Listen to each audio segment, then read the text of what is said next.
My girlfriend said, we need a break to see if we miss each other. I replied, I understand. What she didn't know was that I had been planning to propose the following weekend. The ring was already hidden inside a shoebox at the back of my closet, a small diamond with a simple gold band that took every bit of my savings. I had spent weeks planning a surprise trip to the mountains, where I was going to pop the question under the stars. Her mom even helped me pick the place. But when Emily sat me down that night, her hands shaking and her eyes glued to the floor, talking about needing time to find herself, I didn't argue. I just smiled and said, if that's what you need, I get it. She looked at me like I had just spoken another language. I think she expected tears or a big emotional speech. Instead, I helped her fold her clothes into her duffel bag, and even offered to drive her to her sister's place. The whole time she kept glancing at me, waiting for me to beg her to stay. The next morning, I woke up early, stared at the ring for a long time, and then drove straight to the jewelry store downtown. They took it back, no questions asked. I walked out with the refund and this strange feeling that my life had just been cleared of all the clutter I never noticed before. That night, I sat on my couch scrolling through travel blogs and found a volunteer program in Bali that taught kids English. It sounded crazy, but I applied anyway. 2 weeks later, I was stepping off a plane into hot, humid air with one suitcase and no idea what I was doing. I rented a tiny room above a bakery, learned to ride a scooter, and taught classes in a small village school where the kids laughed at my broken phrases and clumsy accent. For the first time in years, I felt free. I started painting again, joined a small group of travelers who spent weekends exploring hidden beaches, and even picked up enough of the language to chat with locals. Meanwhile, my friend Mark kept sending me updates about Emily's journey.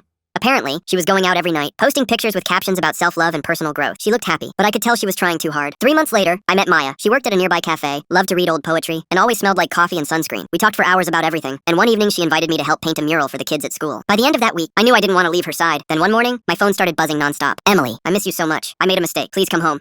Then another message. I saw Mark's story. Are you seriously living out there? This isn't you. You need to come back and talk to me. Then another. You're acting like a child. Be serious for once. I showed the messages to Maya, who read them slowly, smiled, and said, tell her you finally grew up. Then she went back to painting, humming softly. I typed out my reply, simple and calm. I found someone who knows what she wants. I hope you find that too. A minute later, she texted back, this whole thing is stupid. You'll regret it. I turned my phone off and slipped it into my pocket. Maya looked at me and said, come on, class starts soon. I followed her outside, the sun already rising over the trees. For the first time in my life, I didn't feel like I was running away from anything. I had just finally stopped waiting for someone who was never sure.